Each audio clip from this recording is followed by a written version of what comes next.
What was the problem? In a nutshell, Facebook's system stopped talking to the wider internet.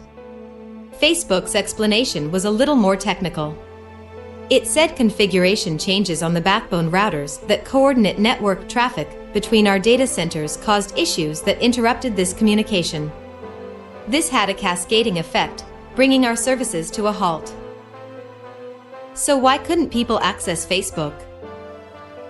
The internet breaks down into hundreds of thousands of networks. Big firms like Facebook have their own larger networks known as autonomous systems. When you want to visit Facebook or Instagram or WhatsApp, the back-end system that allows computers to connect with their network uses the Border Gateway Protocol, BGP, a kind of postal service for the internet. In order to direct people to the websites they want to visit, BGP looks at all of the available paths that data could travel and picks the best route. On Monday, Facebook suddenly stopped providing the information the system needed to function. It meant nobody's computers had any way of connecting to Facebook or its other sites. What effect did the outage have? The failure of such key internet players had a knock-on effect on individuals and businesses across the globe. Downdetector, which tracks outages, said some 10.6 million problems were reported around the world, the largest number ever recorded.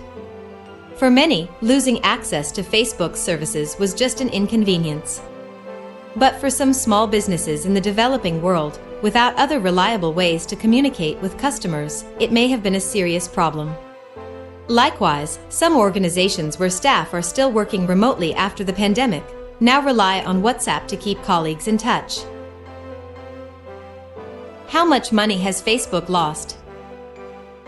Perhaps the biggest issue for Facebook itself will have been the effect it had on its revenue and stock price.